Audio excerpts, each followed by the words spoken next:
নেশার বিরুদ্ধে ও কর্মসংস্থান সহ ৩ দফা দাবিতে রাজ্যের প্রতিটি বিধানসভা কেন্দ্র এলাকায় চলছে বামপন্থী যুব সংগঠনের উদ্যোগে নানা আন্দোলন কর্মসূচি।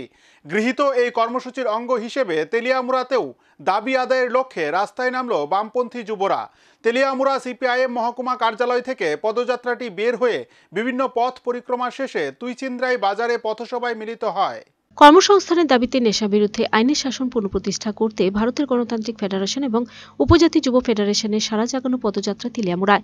পদযাত্রাটি সিপিএম তেলিয়ামুড়া মহকুমা কমিটির কার্যালয় থেকে শুরু হয়ে তেলিয়ামুড়া রাজপথ ধরে তুইচিন্দ্রায় বাড়ি বাজারে পরিসমাপ্তি ঘটে। এই যুব পদযাত্রায় উপস্থিত ছিলেন ডিওয়াইএফআই রাজ্য কমিটির সম্পাদক নবারুণ দেব, টিওয়াইএফ কেন্দ্রীয় কমিটির সভাপতি কৌশিক দেববর্মা, ডিওয়াইএফআই তেলিয়ামুড়া মহকুমা কমিটির সম্পাদক অভিজিৎ দেব সহ অন্যান্যরা। এদিনের এই যুব পদযাত্রাটি দুই সংগঠনের তেলিয়ামুড়া মহকুমা কমিটির পক্ষ থেকে করা হয়। আলোচনা করতে গিয়ে টিওয়াইএফ কেন্দ্রীয় কমিটির সভাপতি কৌশিক দেববর্মা বলেন, বর্তমানে রাজ্যের শাসন ব্যবস্থা লাঠি উঠেছে, বেকাররা কর্মসংস্থানের পেছনে হাঁটছে, কোনো ব্যবস্থা নেই সরকারের পক্ষ থেকে। যুব সমাজ আজ নেশার করালে ধ্বংস হয়ে যাচ্ছে যুবক যুবতীদের ভবিষ্যৎ। তাই এই দুই যুব সংগঠন সারা রাজ্যে রাস্তায় নেমে সরকারকে এ ব্যাপারে সজাগ দৃষ্টি রাখার জন্য আবেদন জানান এই পদযাত্রার মাধ্যমে।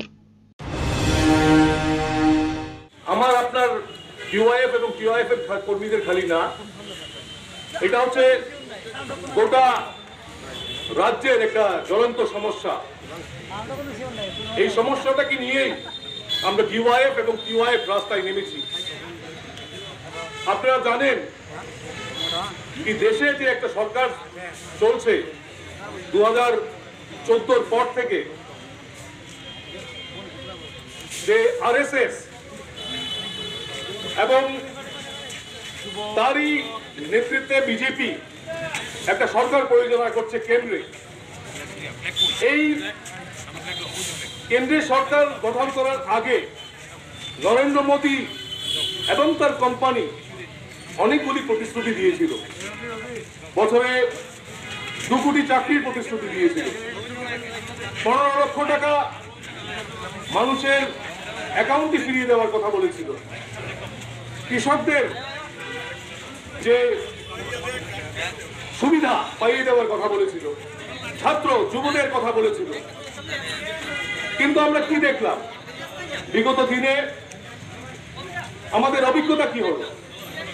নরেন্দ্র মোদী ক্ষমতায় আসলো মানুষের আশীর্বাদ নিয়ে, কিন্তু যা প্রতিশ্রুতি দেওয়ার দিয়েছিল একটাও প্রতিশ্রুতি পালন করেনি। Bureau report, search India TNN।